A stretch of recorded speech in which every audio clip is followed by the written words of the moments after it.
Hey, good morning, everybody. Rev here this morning. Once again, it is Monday, February the 22nd. I hope you're safe, you're well, you're blessed this morning. I do want to say a word of apology, I guess, uh, for even though it wasn't my fault. We had trouble with connection yesterday morning with service, and I did manage to get back on, and the sermon is there. So if you want to catch that, you can still go back and see it. I want to read to you this morning. This is from the book of Hebrews. This is Hebrews 12. I'm going to begin in verse 7, read down through 15. Endure hardship as discipline. God is treating you as sons. For what son is not disciplined by his father? If you are not disciplined, and everyone undergoes discipline, then you are illegitimate children and not true sons. Moreover, we have all had human fathers who disciplined us, and we respected them for it.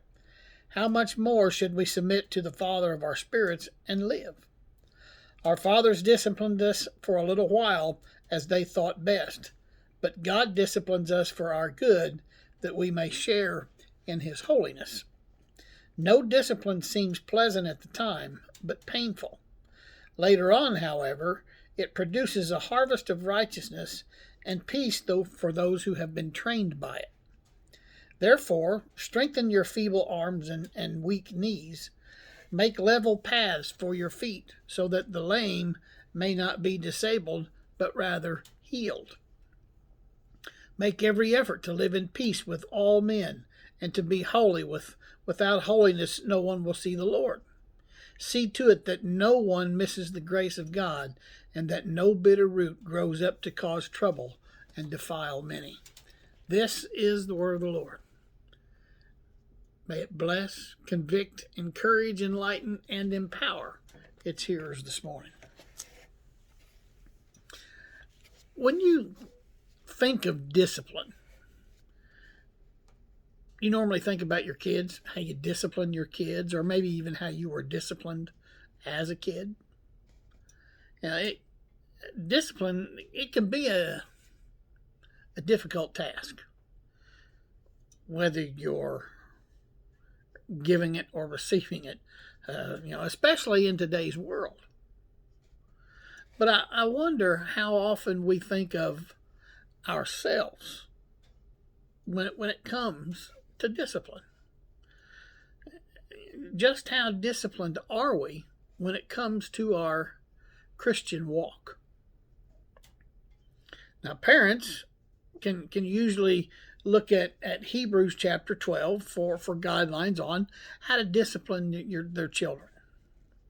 But the passage here really is intended to remind us how to deal with our own hard times.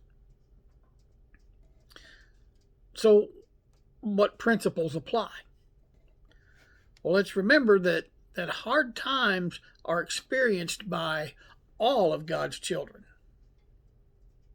Everybody, all of God's children experience hard times. And in permitting them, God is motivated by love. Excuse me. His intention is that our hard times might promote holiness.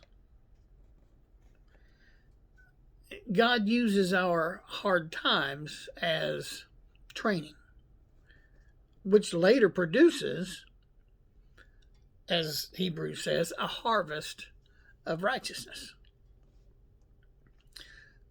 The benefit that we receive from God's discipline depends on how we respond to it. Rather than becoming discouraged and give up, we are to meet hard times with courage. Rather than becoming bitter, we're able to remember that hard times, like our blessings, are evidence of a God who loves us beyond comparison. You see,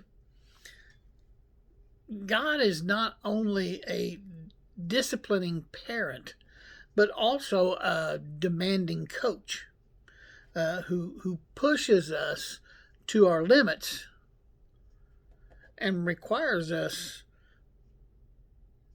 to live a disciplined life.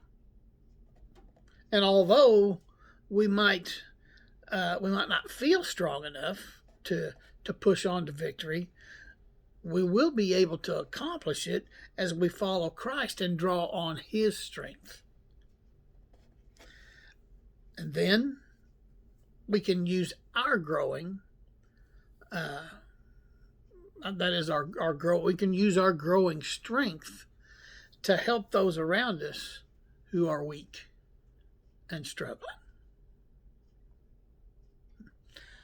I'm Pastor Mark. Love you guys. Have a great day. Be safe, be well, be blessed. Go do something for Jesus. I'll see you tomorrow.